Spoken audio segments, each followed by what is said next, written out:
বুঝলাম না, অপবিশ্বাস এবং বুবলি মিলে শুরু করেছে কি ভাই? বুবলি যে নায়কের বিপরীতে সিনেমা করতেছে, এরপরে অপবিশ্বাসও সেই একই নায়কের বিপরীতে সিনেমা করতেছে। বুবলি যখন সজলের বিপরীতে করলো শাপলা শালুক, তখন অপবিশ্বাস নিয়ে আসছেন দুর্বার। এখন প্রশ্ন হচ্ছে, কার বিপরীতে সফল হবেন সজল? এটাই এখন বড় প্রশ্ন।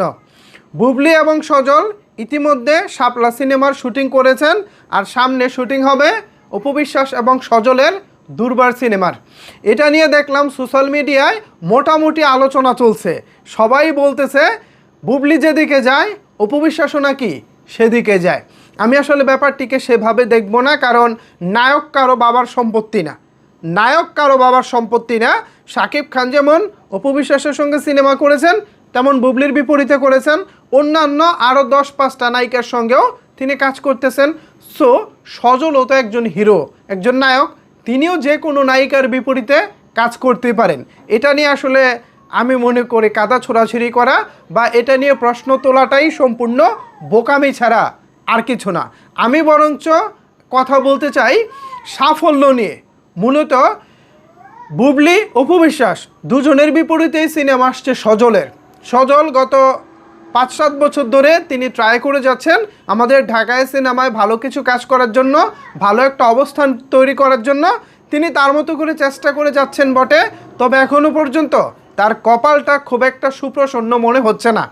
এতদিন নুসরাত ফারিয়া, পূজা চেরি, বুবলি আরও অনেক নায়িকার সঙ্গেই সজল কাজ করেছেন, কিন্তু আহামরি সাফল্য তিনি পাননি।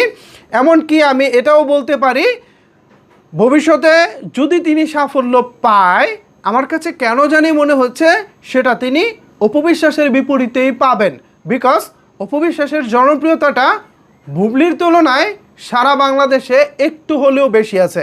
হল মালিকরা বুবলির তুলনায় অপবিশ্বাসেই আগ্রহী হবেন বলে অন্তত এটা আমার বিশ্বাস। কারণ 2006 থেকে অপবিশ্বাস আজও পর্যন্ত 2025 সাল পর্যন্ত যেভাবে নিজেকে দর্শকদের কাছে তুলে ধরেছেন, যেভাবে অপবিশ্বাসের গ্রহণযোগ্যতা সবার মধ্যে ছড়িয়ে পড়েছে, সেই জায়গা থেকে দর্শক গ্রহণযোগ্যতার দিক থেকে বুবলি কিছুটা হলেও একটু বেকায়দায় রয়েছে।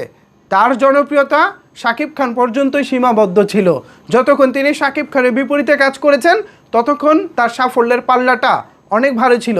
কিন্তু যখনই বুবলি শাকিব খানের কাছ থেকে বেরিয়ে অন্য নায়কদের সঙ্গে কাজ করেছেন, তখনই তার সাফল্যটা খুব একটা ধরা দেয়নি। তবে বলা যায় না, ভবিষ্যতে হয়তো দিতেও পারে।